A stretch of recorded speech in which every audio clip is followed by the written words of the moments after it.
저번 시간에 우리가 했던 내용들, 그 중에서 우리 첫 번째 조사연구에 대해서 알아보도록 하겠습니다. 자, 조사연구는요, 우리 아까 처음에 제가 뭐랬죠? 실증적인 자료라고 그랬죠. 실증적인 자료니까 실증주의적으로 모은 자료들이겠죠. 그러니까 수치화된 자료들을 체계적이고 계획적으로 수립하여 분석하는 연구 방법이겠죠. 그죠? 그러니까 질문을 통하여 현상의 실체를 파악하기 위함이에요. 그러면 여기서 나오는 질문이라고 하는 것은 보통 동일한 질문, 여러 계층한테 동일하게 일관되게 질문하는 동일한 질문 또는 구조화된 질문을 많이 쓰겠죠. 그죠? 네. 물론 비구조화된 질문을 쓸 수가 있습니다. 방법에 따라서. 하지만 통상 동일한 질문이나 구조화된 질문들을 사용을 하는 것은 보통 그렇게 사용을 한다 보시면 되겠습니다. 그래서 동일한 유형의 정보로 분석하고 결론을 낸다. 자, 동일한 유형의 정보로 분석. 그러니까 이러한 것들을 통해서 모인 자료를 가지고 결론을 낸다라는 것이죠. 자, 조사연구의 목적별 분류라고 볼게요. 두 가지가 있는데 첫 번째가 기술적 조사연구, 두 번째 분석적 조사연구가 있는데요. 자, 기술적 조사연구는요, 현재 상황이나 태도가 어떤지 그냥 있는 그대로라고 보시면 돼요. 있는 그대로 쓰는 것을 우리는 기술이라고 그랬죠. 그쵸? 자, 내가 주관 개입하지 않고 보이는 그대로, 있는 그대로 쓰는 것을 기술이라고 그래요. 그쵸? 즉, 기술적 조사연구라고 하는 것은 뭔가 내가 이유를 설명한다든지 그런 게 아니라 그냥 아무튼 보이는 대로만 조사하는 것을 그냥, 연구하는 것을 기술적 조사연구라고 그래요. 근데 분석적 조사연구라는 건 무엇이냐면 기술은 그냥 있는 그대로 한 것을 그냥 있는 그대로 그냥 조사 연구를 한 거라면 분석적 조사 연구는 이게 왜 이렇게 일어나게 됐지 하면서 인과적인 그런 방식으로 조사를 하는 거죠. 왜 이런 현상이 나타나게 됐을까? 이유를 찾아내는데 그 의미가 좀 달라지기 때문에 그런 방식이 좀 달라지기 때문에 이렇게 기술적과 분석적으로 나눈다라고 보시면 되겠습니다. 줄여서 현상이 나타나게 된 이유를 설명하고자 하기 때문에 이것을 우리는 분석적 조사연구다라고 이야기를 합니다. 자, 조사연구 방법에는 여러 가지가 있어요. 첫 번째 우편조사가 있는데, 자, 여러분 우편조사라고 하는 것은 뭔가를 보낸다는 거죠. 그죠? 그 사람들한테 뭔가 우편물을 보낸다라는 거죠. 그럼 누구한테 보내느냐? 바로 표본에게 보낸다라는 것을 의미하는 거죠. 표본.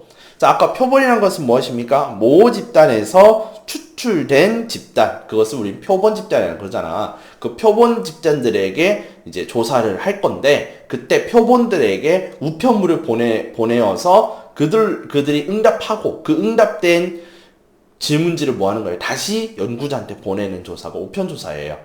그렇기 때문에 이 우편조사라고 하는 것은 표본이 많을수록 표본 그 집단의 수가 많을수록 유용한 방법이고요. 또한 이 여러 표본들한테 보냈으니까 자료가 굉장히 많겠죠. 그러면 여러분들이 연구하고자 하는 주제와 비슷한 방식의 비슷한 주제의 다른 연구를 했을 때는 어떨까요? 타당성을 얻을 수가 있어요. 그것을 우리 외적 타당성이라고 그래요. 다시 우편조사라고 하는 것은요, 표본 집단들에게 질문지를 우편으로 보내고 그 완성된 질문지를 다시 연구자에게 돌려 보내어서 그 자료를 가지고 조사하는 것을 우편조사라고 그래요. 그런데 이 그런데가 아니라 이런 우편조사는 표본 집단의 수가 많을수록 유용하고요. 막 그냥 보내면 되잖아요. 쭉 보내면 한 방에 쭉 보내면 되는 부분이기 때문에 표본이 많을수록 유용하고 그다음에 그러기 때문에 자연적으로 나한테 돌아오는 자료도 굉장히 많겠죠. 그렇죠? 표본이 많을수록 유용하니까 이 표본들이 많은 자료를 보내줄수록 자료가 굉장히 많아질 거 아니에요. 그러면은 여러분들이 연구하고자 하는 주제와 비슷한 다른 연구 때에도 여러분의 이 우편 조사의 내용을 가지고 참조할 때 타당성을 많이 확보를 할 수 있다는 거예요. 그만큼 뭐가 많으니까, 자료가 많으니까. 그래서 여러분들 연구 주제 외에 다른 연구 주제에도 이러한 타당성을 얻는다. 이것을 외적 타당성이라고 그래요. 그래서 외적 타당성을 얻을 가능성이 높고요. 그 다음에 면접보다 낮은 비용과 수고예요. 자, 여러분 조사 연구 방법에서 가장 비싼 비용을 차지하는 걸 뭐냐면은 직접 면접이에요. 직접 면접에서 얻는 방법, 이것이 굉장히 많은 비용을 가지게 됩니다. 그런데 우편조사는 그것에 비하면 상대적으로 낮은 비용과, 그 다음에 우리가 뭐만 하면 돼요? 우편물에다가 질문지 집어넣어서 보내면 되잖아요. 그냥 우체국 아저씨한테 보내면 되잖아요. 수고가 덜 나는 거죠. 낮은 비용과 그 다음에 수고를 덜 수가 있습니다. 자, 또한 자, 우편물을 이 아무개 씨라고 해가지고 보냈다라고 하지만 그 이 아무개 씨가 누군지 여러분 알아요, 몰라요? 모르잖아요. 또한 그 사람이 어떻게 사는지를 모르잖아요. 그러니까 사생활과 익명성이 보장이 된다. 자, 그런데요. 자, 이게 단점이죠. 우편으로 보냈는데 나 우체국까지 이거 다시 반송하기 귀찮은데, 그러면 보냅니까? 안 보내요? 안 보냅니까? 안 보내겠죠, 응답자가. 두 번째, 이 사람의 주소가 잘못됐어요. 그러면은 그 사람 집에 가는 게 아니라 엉뚱한 사람한테 갈 수도 있잖아요. 그쵸? 그러니까 회수가 안 될 가능성이 좀 높아요. 그 다음에 오해에 의한 재검이 곤란하다. 자, 가령 당신은 왜 이 학교를 다니십니까? 라고 했는데, 뭐야? 내가 학교를 다니지 말라는 소리야? 뭐야? 이렇게 우리가 보일 수도 있는, 아무튼 그런 오해가 있는 질문이 있다고 할게요. 그런데 그 사람은 A라는 답을 해야 되는데 오해로 인해서 B라는 답을 했어요. 이상하다?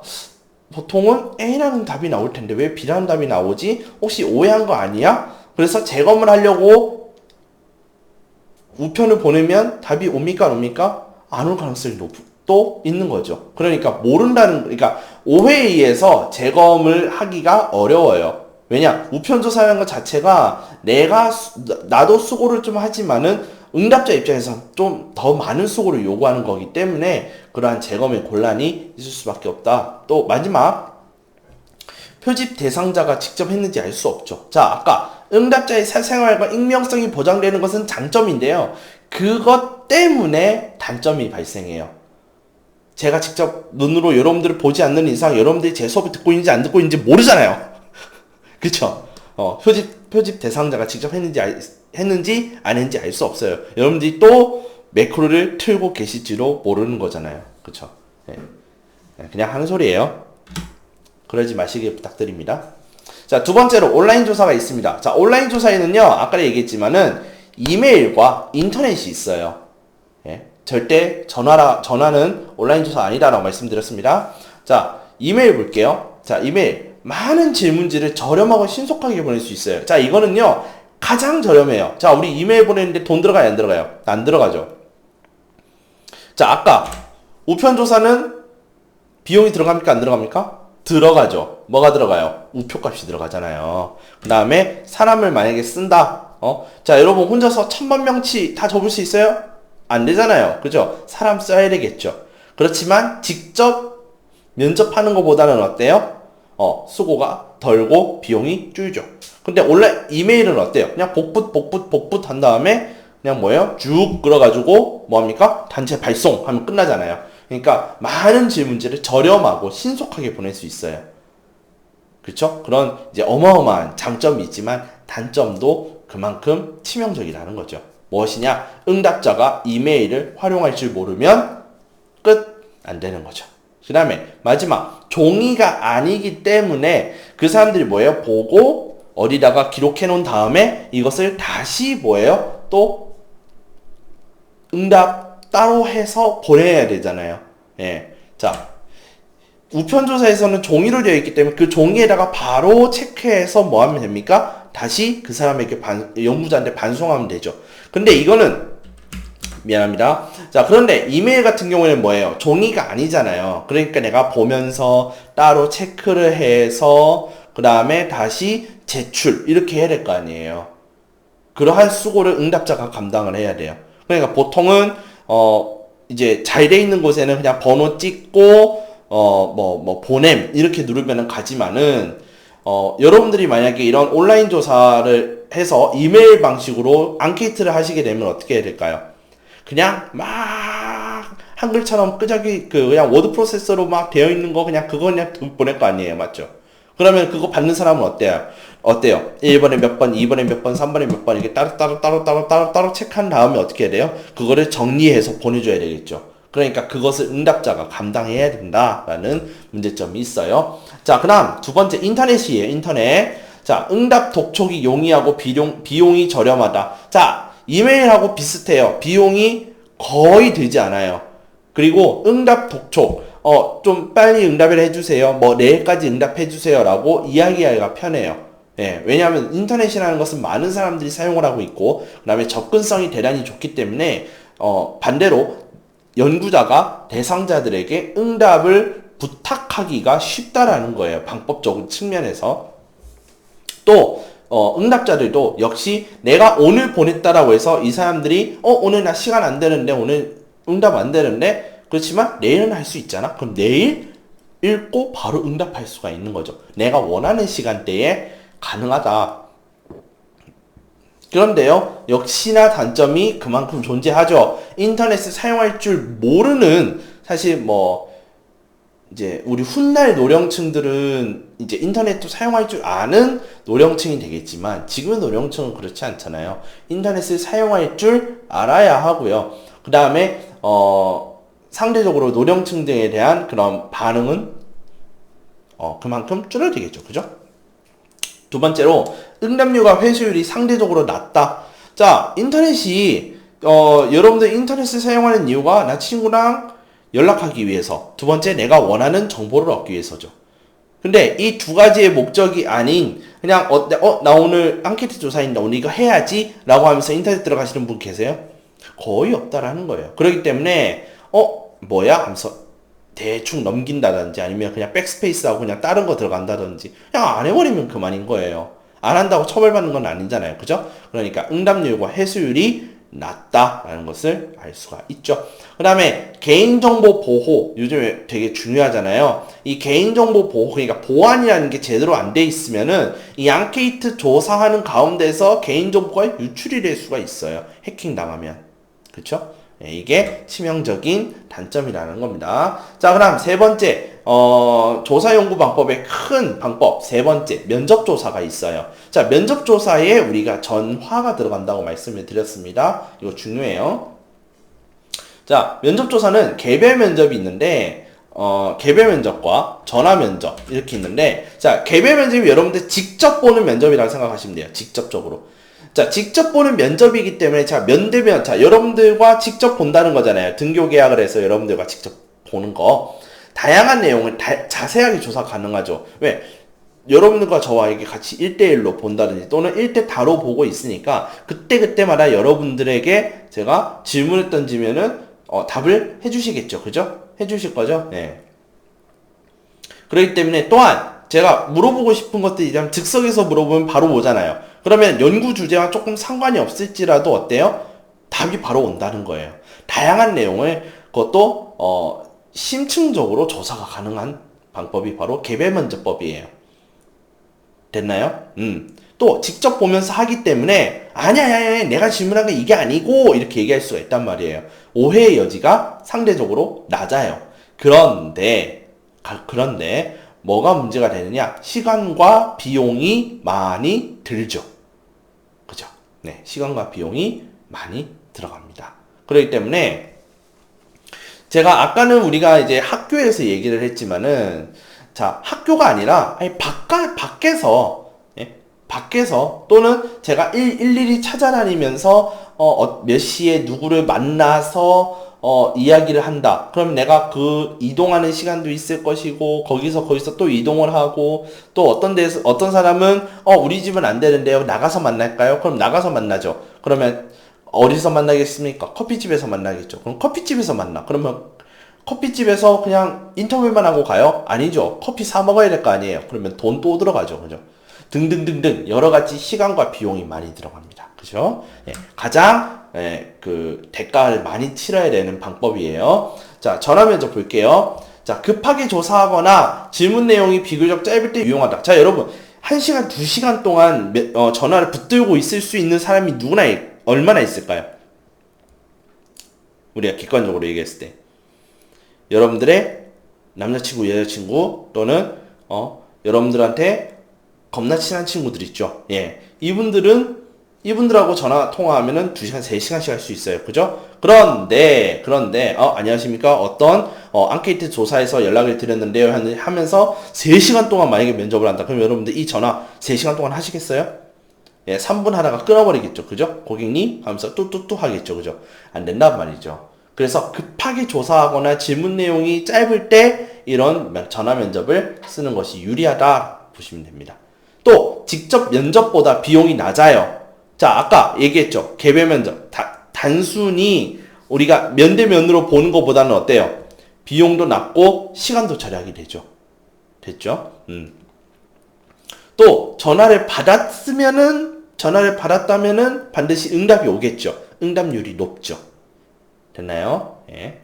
자, 그 다음에 세 번째, 면접 대상자 통제가 용이하다. 자, 우리 책에는요, 면접 요원이라고 나오는데, 면접 요원이란 말은 좀, 그래요. 처음 나오는 말이라서, 그래서 제가 면접 대상자라고 바꿨습니다.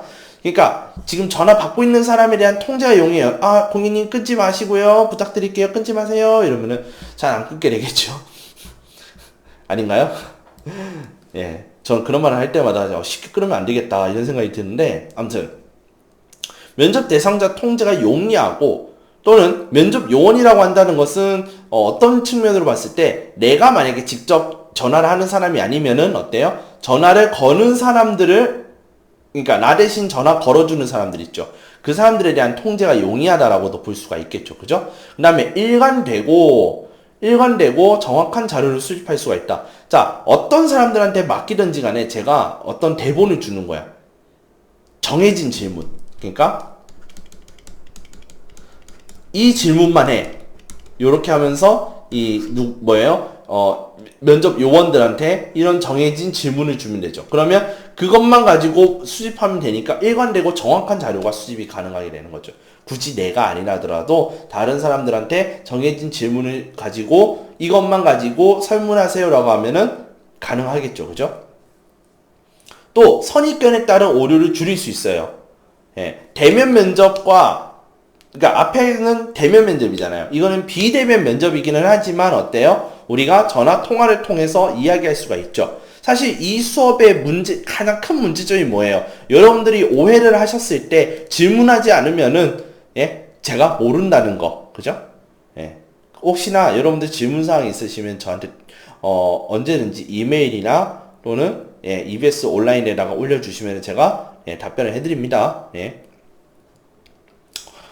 아무튼 다시 돌아와서 자, 우리 전화 면접을 하잖아요. 전화 면접을 하게 되면은 선입견에 따른 오류를 줄일 수 있다. 왜 그러겠어요? 자, 여러분들이랑 통화를 하고 있어요. 실시간으로. 근데 아니요 고객님 그게 아니고요. 이런 다른 뜻이에요. 라고 하면 어때요? 바뀔 수도 있죠. 그러한 오류도 줄일 수 있지만 지금 선입견에 따른 오류잖아요. 자, 여러분들을 보고 있는 게 아니잖아요. 그래서 딱 봤는데 여러분들이 졸면서 수업 듣는 사람인지 정말 잘 들어주는 사람인지 그걸 제가 제 눈으로 보는 게 아니잖아요. 그렇기 때문에 그런 친구나 아닌 친구나 똑같이 우리가 대할 수 있다라는 거예요. 선입견을 안 가진다는 뜻이죠. 됐나요? 제가 수업을 일부러 빗댄 겁니다. 자, 그런데 이것도 역시 문제점이 있죠. 그죠? 전화번호가 없으면 전화 면접이 안 되겠죠. 그죠? 당연한 거예요. 또 내가 전화를 받을 수 있는 시간이 있고 못 받는 시간이 있죠. 그죠? 요일과 시간의 영향을 많이 받는다라는 겁니다. 그 다음에 질문 외에 부수적 정보를 얻기가 어려워요. 아까 뭐라 했습니까? 급하게 조사하거나 질문 내용이 짧을 때만 이걸 방법 사용한다고 그랬잖아. 그러니까 질문 외에 부수적 정보를 하면 어떻게 되겠어요? 에이 짜증나 끊어버리겠죠. 그죠? 이렇게 되는 겁니다. 자, 조사 연구 방법의 선택. 자, 이러한 아까 그런 연구 방법들이 있는데 그 방법들이 어떤 측면에 있어서는 이 방법이 더 좋고 어떤 방법이 가장 효율성이 낮고 그런 것들이 있죠. 자, 속도 측면 볼게요. 자료를 수집할 수 있는 속도가 가장 빠른 것은 뭐예요? 온라인이죠. 그 다음 전화고요. 그 다음에 우리 책에는 면접이 없지만 우편보다는 면접이 빠를 수도 있고요. 면접이 느릴 수도 있어요. 근데 우리 책에는 안 나와 있어요. 근데 제가 이쯤에 넣은 것은 아무래도 내가 찾아가는 게 엄청 멀리 가는 게 아니라면 우편보다는 빠를 것이고, 내가 만나야 되는 사람이 굉장히 멀리 있다. 그러면 우편보다는 뭐예요? 뒤에 있을 것이고. 그건 모르는 거예요. 네, 모르는 거라서 사실 면접은 우리 교과서에는 없는데 제가 한 이쯤에다 넣어봤습니다. 평균적으로는 우편보다는 면접이 좀 더 빠를 것이다 라고 저는 보기 때문에 그래요. 자, 비용 측면 볼게요. 자, 그러면 돈 들어가는 측면에서 가장 싼 거는 뭐다? 온라인이다. 그렇지만 제일 많이 들어가는 것은 뭐다? 면접이다. 전화는 면접보다는 싸지만 우편보다는 비싸요. 그쵸? 전화비가 우편값보다는 어때요? 예, 조금 더 비싸겠죠. 자, 질문이 많은 경우. 자, 내가 물어봐야 될 것이 많을 때는요, 보통 개별 면접이 좋아요. 그렇죠. 예, 시간을 따로 내서 만나서 내가 물어볼 게 많고, 또는 질문뿐만 아니라 깊이 있는 것까지 사실 물어볼 수가 있죠. 좋아요. 그런데 깊이 있는 질문들에 대해서는 우리가 생각할 시간을 많이 줘야 될 거 아니에요. 그렇죠. 그러기 위해서는 개별 면접보다는 그래도 우편조사가 조금 더 유리하다라고 보시면 되겠습니다. 자, 조사연구의 주요 절차는요, 쭉 제가 이제 설명을 할 건데, 그 절차대로 움직이거든요. 자, 먼저 연구 목적의 구체화. 자, 먼저 왜 어떤 목적으로 어떤 주제로 연구를 하는지를 분명해야 돼요. 그래야 가설을 우리가 세울 때에도 그 구체적으로 우리가 세울 수가 있고요. 그러면 가설이 구체적으로 정해지려면은 변인이 특정돼야 되겠죠. 그죠? 그 변인들에 대해서 우리가 명확하게 지정을 할 수가 있죠. 그래서 수치화할 수 있는 그런 변인들로 우리가 가설을 만들 수가 있게 되는 겁니다. 자, 두 번째, 연구 대상 선정 및 표집 방법을 선정을 해야 하는데, 자, 연구 대상을 선정하는 것은 모집단이 되겠죠. 그죠? 모집단을 선정을 해서 거기서 어떻게 표본 수집을 할 건가? 라는 거죠. 모집단에 대해서 표본을 수집하고, 자, 보세요. 모집단이 100명이면 표본은 한 20명 정도면 되겠죠. 5분의 1이면. 그죠? 그런데 모집단이 한 4천만 명이야.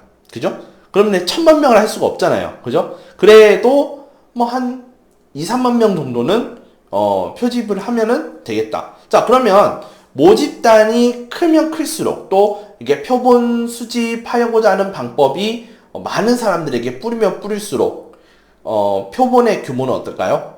커질 수가 있는 거죠. 그죠? 그러니까 그 규모라고 하는 것은 모집단의 크기나 표집 방법에 따라 달라진다. 자, 안내문 작성. 자, 우리가요, 설문지 맨 앞에 항상 이러한 내용들이 들어가 있어야 돼요. 우리는 어떠한 목적으로 연구를 하는 사람들입니다. 자, 여러분들의 응답은요, 이러이러한 정책을 수립하는데 굉장히 중요하고요. 그 다음에 여러분들이 평균 한 15분 정도 소요가 될 예정입니다. 그리고 여러분들께서 응답하시는 내용은 철저하게 비밀로 보장이 되고요. 또한 회수는 일주일 뒤 몇 월 며칠까지 꼭 보내주시기 부탁드리겠습니다. 이것은 반드시 안내문에 제일 먼저 들어가야 돼요. 설문지에 제일 먼저 들어가는 내용이 안내문이에요. 그 다음에 질문지를 제작을 합니다. 연구에 필요한 개인 정보만 물어봐야 합니다. 자, 연구에 필요한 개인 정보를 물어보는 거예요. 가령 여러분들의 이름을 내가 알 필요가 없는데 괜히 이름을 물어본단 말이야. 그러면 뭐 나이 아니면 사는 동 정도만 물어봐도 되는데 이름이 뭐예요? 그 다음에 예전에 중학교 어디 나왔어요? 이런 거 물어보면 된다, 안 된다? 안 된다라는 거죠. 그죠?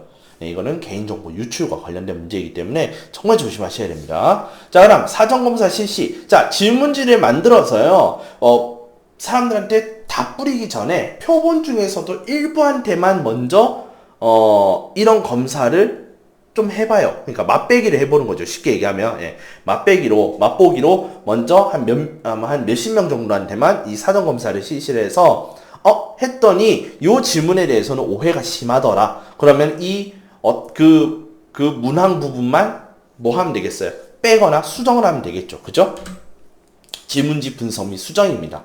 질문지의 타당도와 신뢰도를 미리 분석을 해요. 아까 사전 검사를 통해서, 자, 사전 검사를 통해서, 보완을 하고, 질문지 타당도와 신뢰도를 분석해서, 오케이, 높게 나왔다. 그러면은, 오케이.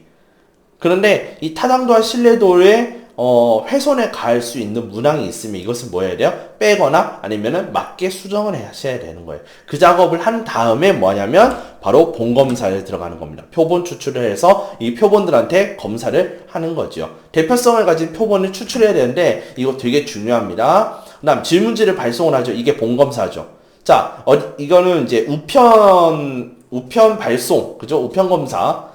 우편 분석, 이제 이걸 했을 때, 우편 방법을 썼을 때에, 질문지를 발송하는 거고, 이제 직접 만난다든지, 아니면 학교에서 제가 뿌리게 되면 뭐예요? 질문지를 배부하게 되는 거죠. 그죠? 그렇게. 자, 그 다음에, 미회송자에게 독촉 편지를 발송한다. 자, 이제 우편 같은 경우에는 우리가 받아야 될 거 아니에요. 근데 안 보내주시면 어떻게 됩니까? 독촉해야 되죠. 아, 부탁드립니다. 그런데 내일까지 보내주세요. 이러면 안 되잖아요. 원래 우리 주기로 한 게 내일인데, 좀 보내주셨으면 좋겠습니다. 내일까지. 이러면 안 되잖아요. 그러니까, 일주일 뒤에 며칠까지 꼭 보내주셨으면 좋겠습니다. 다른 회수 날짜를 명시해야 합니다. 자, 그 다음에 응답 자료 수합 및 분석이라고 되어 있는데, 응답 자료를 수합을 할 때 무응답은요, 따로 우리가 집계해야 돼요. 예, 왜냐면 무응답이라고 하는 것을 이거는 응답한 거야, 마찬가지야, 이렇게 하면 안 되고요. 무응답이면 무응답으로 따로 하셔야 돼요. 이거 되게 중요해요. 우리가 나중에 할 때 우리가 원하는 결과가 나오지 않았다. 그래서 이것을 조작하려고 할 때 제일 난감한 부분이 뭐냐면 무응답이 나왔을 때예요. 무응답을 무응답이라고 처리하지 않는 순간 사실 이건 왜곡이라고 보시면 돼요. 예, 이거 정말 조심하셔야 돼요. 왜 무응답이 나왔는지에 대해서 분석을 할 수가 있겠죠. 예, 새로운 그런 주제가 나올 수 있는 부분이 되겠습니다. 자, 이 조사 연구 자체의 장단점이에요. 이거 이제 거의 끝나갑니다. 자, 장점. 모집단이 클수록 이 조사 연구는 유용합니다. 네. 모집단이 클수록. 그러니까 아까 얘기했죠. 모집단 100명이 이런 게 아니라 막 모집단 몇만 명, 몇천 명, 또 몇천만 명, 몇백만 명 이럴 때일수록 표본을 많이 우리가 추출해서 할 수 있는 부분이기 때문에 이 조사 연구를 할 때 굉장히 아주 괜찮아요. 이때 장점이 드러납니다. 모집단의 특성을 비교적 잘 나타낼 수 있기 때문에 그래요. 자, 모집단이 크면 아까 얘기했잖아요. 표본을 그만큼 많이 추출할 수 있잖아요. 그러면 많은 표본을 가지고 조사하는 거기 때문에 모집단의 특성, 즉 대표성을 잘 나타낼 수 있을 확률이 높죠. 다른 연구들에 비해서 자료가 많으니까. 근데 단점이 있습니다. 외생변인의 발생 가능성이라고 있는데 외생변인이라고 하는 것은 뭐냐면은 이 연구에 영향을 주는데 우리 연구에서 생각하지도 않았던 녀석이야. 예. 뭐라고 해야 되죠? 이것도 이제 명확하게 뭐라고 말씀드리기 어려운데, 가령 이제 A라는 변인이 있는데, 이걸로 인해서 결과가 나와야 되는데, 이게 아니라 어떤 새로운 미지의 변인으로 인해서 결과가 전혀 다른 결과가 나와버린 거예요. 엇나가버린 결과가 나왔다라는 거죠. 그때 이 물음표의 이 변인을 우리 뭐라고 하냐면 외생변이라고 그래요. 가령 이번에 여러분들이 원래라면 제가 이번에 어떤 연구를 하려고 하는데 여러분이 아무리 그래도 4월 달쯤이면 등교하지 않을까라고 해서 4월 달 등교 수준에 맞춰서 막 준비하고 있었어요. 그랬는데 코로나가 심각해졌잖아요. 그쵸? 이 코로나라는 것 자체가 하나의 뭐예요? 외생변인이 되는 거예요. 우리가 생각하지도 못했는데 이것 때문에 우리의 뭡니까? 학사 일정부터 해서 다 바뀌었잖아요. 심지어서 여러분들 수능 날짜로 바뀌었을 정도에. 이것은 외생변인, 이런 걸 보고 사실 외생변인이라고 보셔야 돼요. 그죠? 예. 그 다음에 응답 범위 내에서 선택을 해야 되기 때문에 가령 1번, 2번, 3번, 4번, 5번 있는데 1, 2, 3, 4, 5번에 내가 원하는 답이 없어. 그래서 난 답을 선택을 못하겠어. 그렇죠? 그냥 3번을 찍었단 말이에요. 그러면 어떻게 되는 겁니까? 왜곡되는 거죠. 또는 내가 이렇게 1, 2, 3, 4, 5번 말고 기타 없을까? 그럼 쓰고 싶은데 근데 이런 응답 범위 외의 요인 부분을 기타라는 란을 넣지 않고선 어때요? 무시되는 성향이 있다라는 거죠. 자, 그래서 여러분들이 오늘 우리 조사 연구에 대해서 자세하게 배웠는데, 조사 연구에 대한 주제, 조사 연구를 사용할 법한 주제가 무엇이 있을지 제시해 보시고요. 그 조사 연구에서도 여러 가지 방법이 있잖아요. 그죠? 우편 또는 온라인, 그 다음에 온라인하고 그 다음 또 뭐가 있었죠?